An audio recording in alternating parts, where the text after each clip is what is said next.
Have you ever wondered what real luxury means? It's more than just marble and million-dollar views. It's design that moves you, it's craftsmanship that lasts, and it's a philosophy that elevates your lifestyle. In this episode of the podcast, we sit down with Soheil Abedian, who's the founder of Abedian Co, and who redefined luxury on the Gold Coast, to understand what sets apart true luxury from the rest. We are here today with Soheil Abedian, founder of Abedian Co, and we're talking about luxury and what true luxury actually means in the property landscape. And it's such a fascinating topic because it's a word that has been bandied around in the property industry for a long time. But I don't think we truly know what is the definition of luxury. A lot of people use that term quite sort of willfully. And Soheil, I wanted to talk to you today, especially because you are, in my eyes, the founder of luxury on the Gold Coast, and you have developed some amazing, iconic projects on the Gold Coast that have all been synonymous with luxury. Thank you. So what I wanted to talk to you about today was your idea on luxury and what luxury truly means to people who are buying property in this market. So let's start with where it all began. You've started in the Middle East, and then you've come to the Gold Coast, and I think Cavill by the Sea was your first big development on the Gold Coast. No, it wasn't actually. Really? No, I didn't start in Middle East. I was born in Middle East, in Iran, Okay. Persia, and that was in 1959 that my older brother moved for the higher education to Austria. And I am the fourth child in a family of five. And in the tradition of the family, my father always wanted all of us to have the higher education. And all of us, we moved to Austria. And I chose to study architecture. And when you ask the question, why architecture? If you study the heritage of the ancient civilization, Persian Empire, it goes back to 5,500 years. And the first charter of the human right is written by Kuros the Great, which is today United Nations. So, and we are known for the heritage in regard of the storytelling in writing, poetry, Rumi, Hafiz, Sadi, and buildings that has lasted over thousands of years. So when you grow up with that culture, it's inevitable that art play a big role in your life. And my grandma always used to give us different poems, and my mom used to sing. And growing up with art, and my uncle was one of the celebrated violinists in Iran. So you came with that background. So it's inevitable that art in higher education is one of them, is architecture, which you really adopt in your life. And I chose to be an architect, and I study in Graz, Austria, and I had my master's degree in architecture, and then we decided to immigrate to Australia. Okay, so where was your first project in Australia? So when I came to Australia, I was in one way very unlucky, and that maybe setback in my life made me the person that I am today. And if anybody listening to me, younger generation, don't ever allow that the setback stop you to progress in life. I went to Austrian embassy in Vienna for our immigration, and I received it in 1980 in 7 days, the permanent residency. And I asked them if my qualification is acceptable, and they said yes. And I had it in writing. But when I come to Queensland, my qualification at that time in 1980 was not acceptable. It was only Victoria that accepted, but Queensland would accept only the Commonwealth, the qualification. And thanks God, I was not allowed to be an architect, And I said, can I design for myself and build for myself? And the answer was yes, as long as you don't call yourself an architect. I said, okay, no problem. And so I bought a block of land with the help of my father-in-law in 27 Cabana Boulevard. And I designed it, and it was so unusual. It was maybe the first house ever on the Gold Coast that it was rendered, because every house at that time was dark brick with the dark roof on it. And I said, that is crazy. You know, we are in subtropical area, and it would be, and I rendered it and I painted white. So, and that was my beginning of my journey with one house. And then the breakthrough came when Michael Gore started Century Cove. And he was looking for somebody with maybe a different touch. And he said, would you come and build for me in Century Cove, which we did all the waterfront villas that it is around the harbor, the patio home that is around the golf course, and all the luxury home at that time. So that was the beginning of our journey, which now we are in 44 years on the Gold Coast. Certainly Sanctuary Cove was an iconic development, and it really put the Gold Coast on the map. I mean, the opening of Sanctuary Cove was huge, with Whitney Houston and all those Frank Sinatra and those big stars that came out. I think the whole world was watching Sanctuary Cove. So from a career perspective, it really had your name up in lights as well. What drew you to the idea of luxury when you were starting out as an architect and a builder? The definition of luxury for different people is different. I believe the luxury is something that the individual, they feel happy within the built environment. Sometimes the compromise on the functionality for look, and I believe that the twin principle is very important, and that is the external and the internal combination within. And when you study the philosophy of human being, the external or physical look is not as important as our viewpoint of the virtues, of the way that you collaborate with the people, the way that you bring everybody in line with yourself, the love that you project, the generosity that you have, mercifulness, compassion that you show. So in built form is very much the same thing. If you have the internal view, which is really a home for people, a house that you educate your children, you look after them, you give them a shelter, and combine it with something that visibly attracted to the eyes of the people, that defines the luxury, and not necessarily just a good look.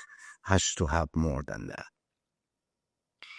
And I think you've spoken a lot about creating spaces that elevate the human experience. What does that actually mean in a practical sense? In practical terms, you have to. I have my very, very, very, very first interview that I did with Financial Review, and I did my first projects, and they asked me exactly what it is, what you do. I said, I always design and build something that I am proud to live in myself. If it is good for you, it's good for everybody else. But if you start in the world of economy that we are pursuing now in the Western world, in capitalism, to cut corners and to do less and less for the people, for the financial gain, it's inevitable that the people come and find out that they are not really receiving. We always believe that we have to give something more than the people anticipated. And that is really defining what the people's happiness is contained within the area. So saying that for us, luxury is not just a look. It's every single detail that we think about it. If you go to my first homes, that goes back 40 years now, I designed every single cornice. I designed every single skirting. It was everything different than anything else that they had. And that pattern that we call it, the statement in our company, architecture as art, still is the driving force in our development, that we pay attention to every single detail. And you need to only have a look at it, what we produce over the years. And the latest project that we did, it is 272. You just need to have a look. The entry, just the entry that you are coming there, Stanley Steel portal was designed and created in Holland, and it came here, and that entry cost us $13 million plus $5 million to just install it. $18 million just your entrance door. And it is not about the money. It's about welcoming, that you give that perception to the people that it is your place. Look, I can go on and on, but I want to just give you the very first lesson in architecture that I learned. Our professor asked us to stand up and to put our hand together like that. And he said, however, now you do different hand movements, and you put your hand like that. The movement of the hand, one, it is, I welcome you. And the other one is, I want to fight with you.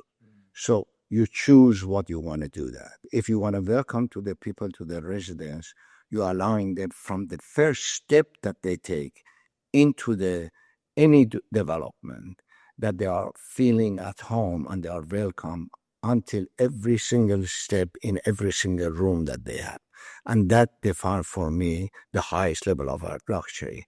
Combine it, of course, with all the elements that they need to have, that they can use it in the most practical way. I think, if I think about all of your developments, they all have that, as you say, that sense of arrival, and that incredible feeling when you walk into the building, and that first impression that you get of the building is always incredible with your developments. 272 Hedges is an amazing foyer. Go and have a look at my very first project called Malibu in Tedder Avenue in Main Beach.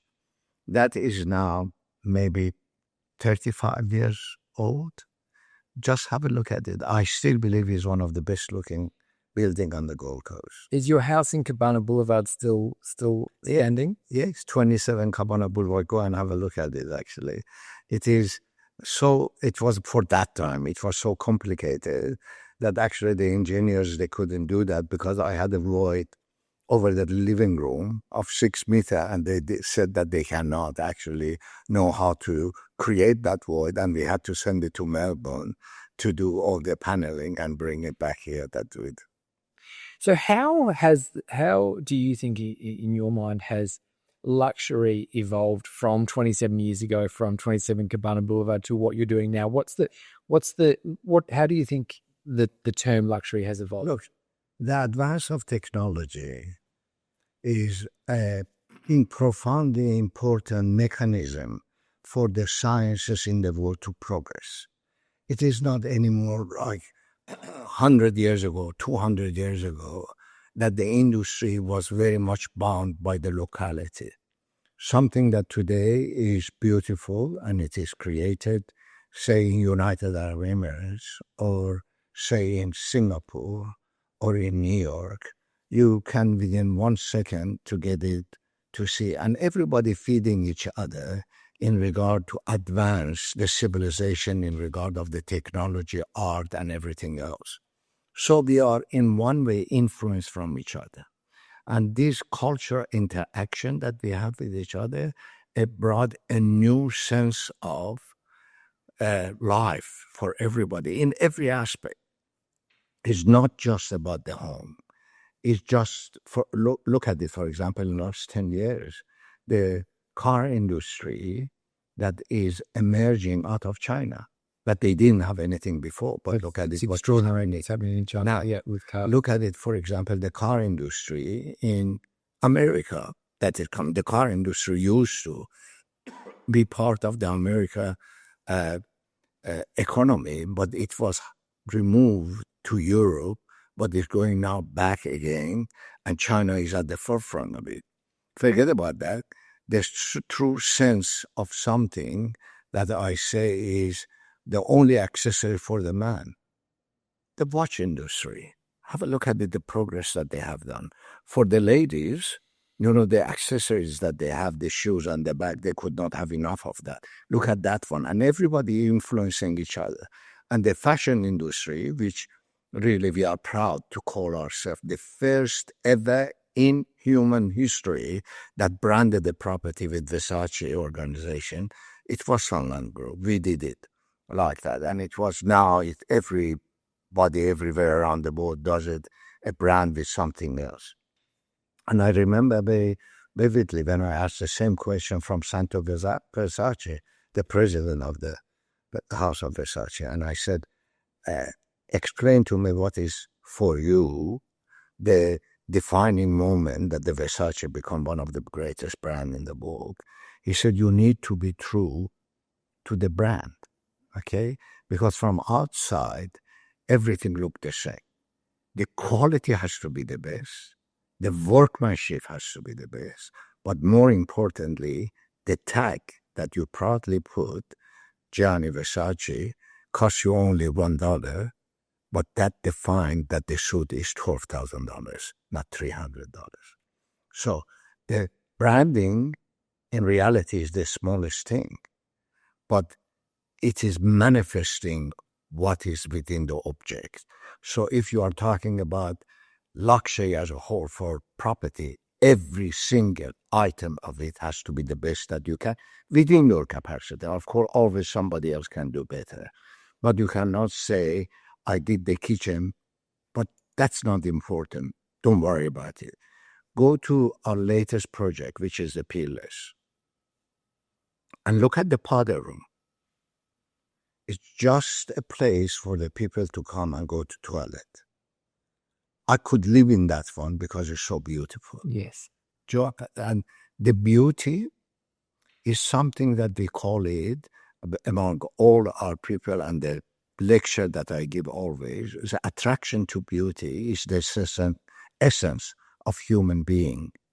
We are attracted to beauty. We are attracted to beautiful painting. We are attracted to music. We are attracted to human being, and all of them is a sense that you need to bring it into the built form, and then you're defining the luxury as the best. Yes, and I think the point you made before about luxury being defined by all of those little details as well as the bigger details is what separates a true luxury product to a high-end product that real estate agents might position as a luxury development. But true luxury, by your definition, is in the detail of every single centimeter of an apartment, including the... More importantly, the workmanship. Yes. The detail is important. You can design the most thing, but if the is not good enough, I give you one example, and you can cut it if you want to, but you can leave it if you want. Our toaster broke down, and Anne said, we need a new toaster. I said, okay, no problem. We went to Kmart, and it was $15. And I said, okay, would you like to have one? She said, no, because that will break down. I said, doesn't matter, even if we buy 15 of them, still is cheaper than we go and buy a brand one. Okay, and she said, no, I don't want the hassle to have something that breaks down on me every time. I want something better. And we said, they ultimately will compromise to buy something in the middle, not $1,000, not $15, something around $300. What I'm trying to say is the product is the product. The name is the name, is a toaster. But something that is everlasting for you is something, especially in project, is the biggest investment that you do. Name one of my projects ever, anywhere that we have done, that the people have not tripled their investment or sometimes 10 times the investment. Carmel by the Sea, my second project, we sold it for $1,900 a square meter. It's $20,000 a square meter now. It's a project that is almost 30 years old, but go and have a look at it. Just go and have a look at it and enter into the foyer, which is over 35 years, and have a look at it. And you will understand where we stand with that. So I was one of the first residents of Carmel by the Sea. How do you? Yeah, I didn't know that. I moved in there with my sister when I was 19 years old. My sister was a little bit older than me and able to afford it. You had to be a very rich boy. She was, well, my sister was rich. I wasn't. I was a living babysitter. But I can remember that project. And when we moved into it, I thought it was the most incredible building I'd ever been inside. And the foyer with the water that flowed from the front driveway all the way through to the back to the swimming pool, and the lift lobbies and the facilities and the ceiling height. Yeah. There was nothing really like it on the coast. And it was really an incredible building. And I, even at 19 years old, I felt very privileged to live there. It was a beautiful building. Okay.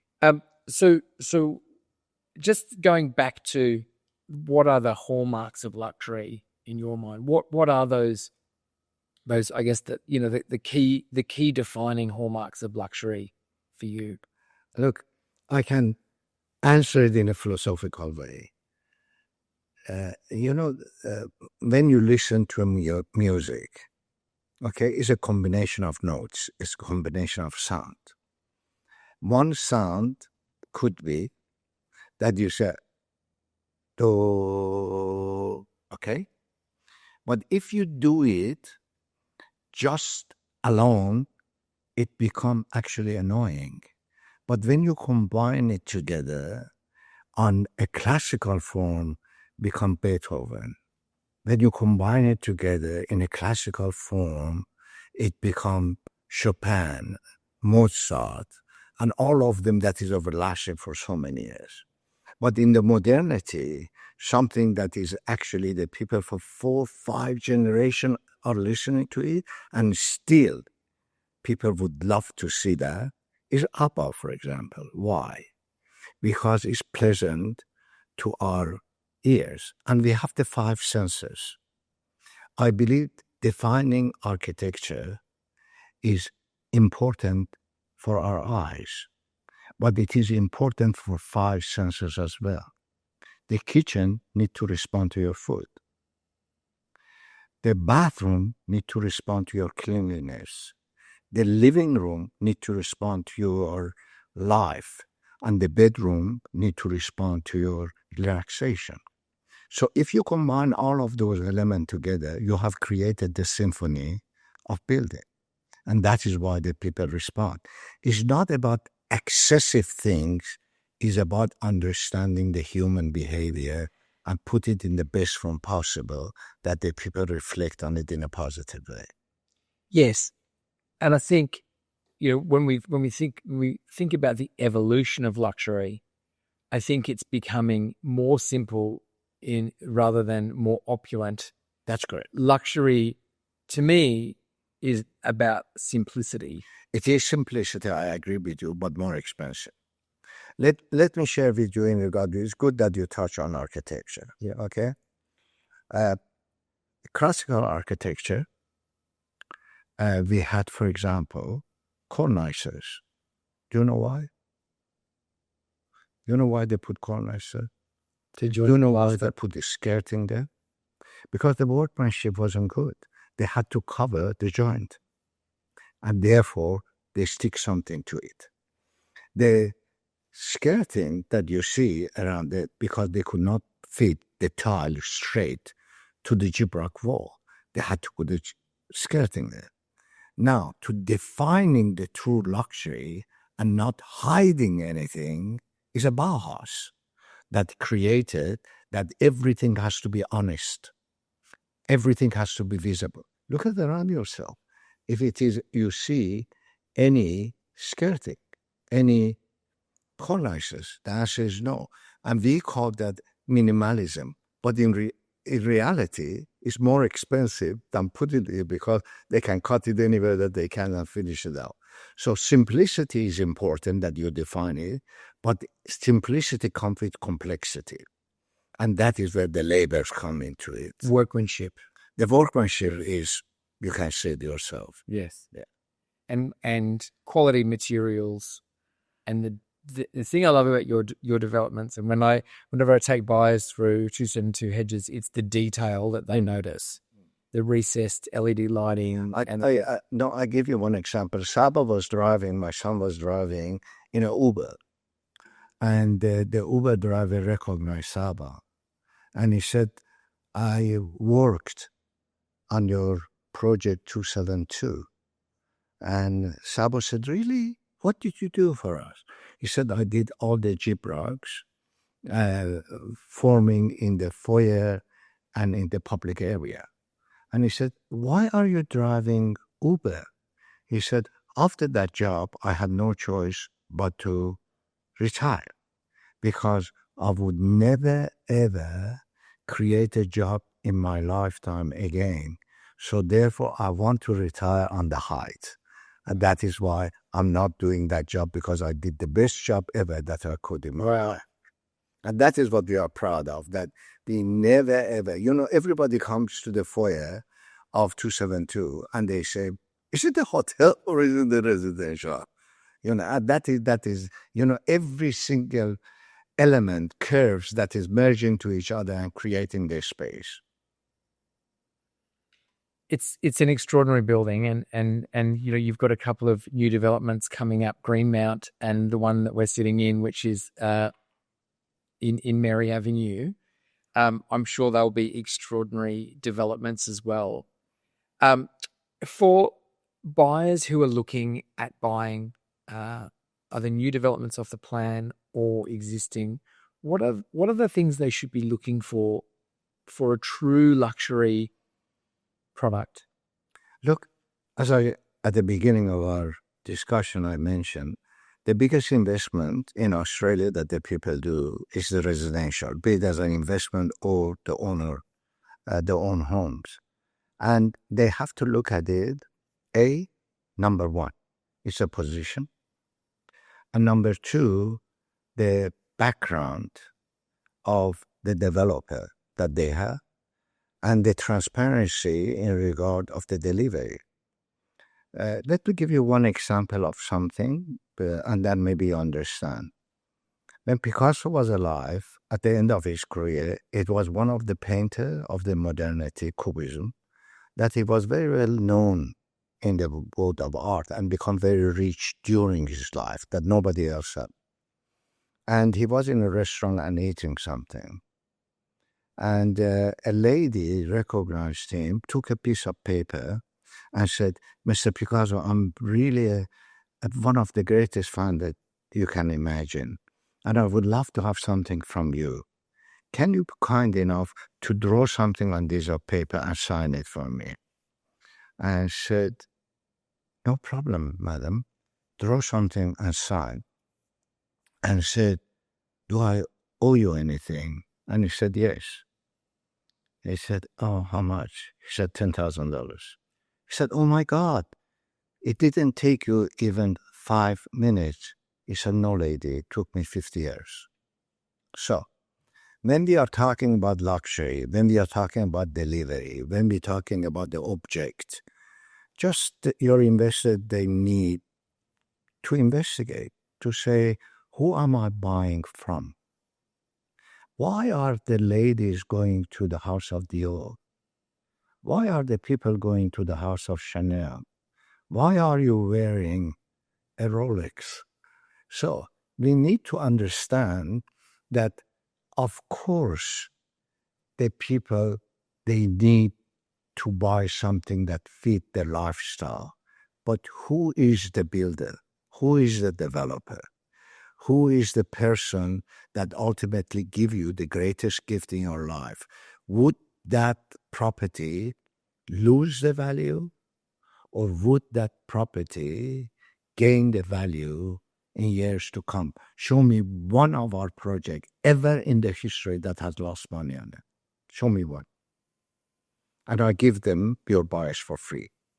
But that is a statement that I make, that and I'm standing by it, because what we do, I believe, within our capacity, with utmost humility, no one else I know that they will be that stupid and daring to spend the way that we are spending on our project. And for us, defining luxury is not about the money, it's about the people happiness. And if they feel good about it, that is the greatest luxury that we can give them. Soheil, thank you so much for sharing all your thoughts. I've got one last question before we go, and then we can wrap up. You had some iconic projects on the Gold Coast, and you've really delivered luxury and true luxury to all of your projects on the Gold Coast. What would you like your legacy to be? I hope that when I die, that the people say he was a good man. That's it. I don't want to be known for anything except for my character, true character. And I hope our project project the true character of what a home should be, what a building should look like, what a unit has to have. And the true character is the language of heart. And I hope that the people talk about positively about my character.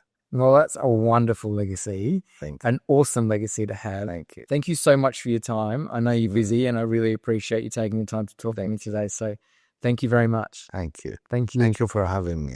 All the best.